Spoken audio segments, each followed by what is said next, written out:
நடிகையின் மகனை தத்தெடுக்க ஆசைப்பட்ட ரஜினிகாந்த் யார் அது தெரியுமா? சூப்பர் ஸ்டார் ரஜினிகாந்த் லதா தம்பதிக்கு ஐஸ்வர்யா மற்றும் சௌந்தர்யான்னு 2 மகள்கள் மட்டும்தான். ஆண் குழந்தை கிடையாது. அதுக்காக தலைவர் ஒரு நாளும் ஃபீல் பண்ணதும் கிடையாது. அதிலும் மூத்த மகள் ஐஸ்வர்யாவை தன்னுடைய அம்மாவா நினைச்சு பாசம் காட்டுறாரு.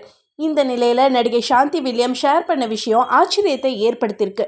அவங்க ஒரு இன்டர்வியூவில் பேசும்போது, என் கணவர் வில்லியம்ஸுக்கு என் மேலே பாசம் கிடையாது, ஆனால் அவருடைய மகன்கள் மீது பாசமாக இருப்பார். ஒரு முறை அவர் ஷூட்டிங் ஸ்பாட்டில் இருக்கும்போது ரஜினி சார் என் கணவர்கிட்ட, உனக்கு தான் 4 பசங்க இருக்காங்களே, எனக்கு ஆம்பளை பசங்க கிடையாது, ஒரு பையனை எனக்கு தத்துக்கொடு அப்படின்னு கேட்டார். ஆனால் கோடி ரூபாய் கொடுத்தாலும் அதை நான் செய்ய மாட்டேன்னு வில்லியம்ஸ் சொல்லிட்டதாக ஷேர் பண்ணாங்க சாந்தி வில்லியம்ஸ். அடடே, ரஜினிகாந்தா இப்படி கேட்டார்னு ஆச்சரியத்தோட கமெண்ட் பண்ணுறாங்க ரசிகர்கள். கமல்ஹாசனுக்கும் மகன் கிடையாது. ஸ்ருதி மற்றும் அக்ஷரான்னு 2 மகள்கள் தான் இருக்கிறாங்க. ரஜினி கமலுக்கு மட்டும் மகன் பிறந்திருந்தா வேற லெவலில் இருந்திருக்கும். ஆனால் அதுக்கு அடுத்த தலைமுறைன்னு பார்த்தா அஜித், விஜய், சூர்யா, தனுஷ்னு எல்லாருக்குமே மகன் இருக்காங்க. வேற என்ன, அவங்கள சினிமா வாரிசுகளாக்கி அழகு பார்க்க வேண்டியது தான்.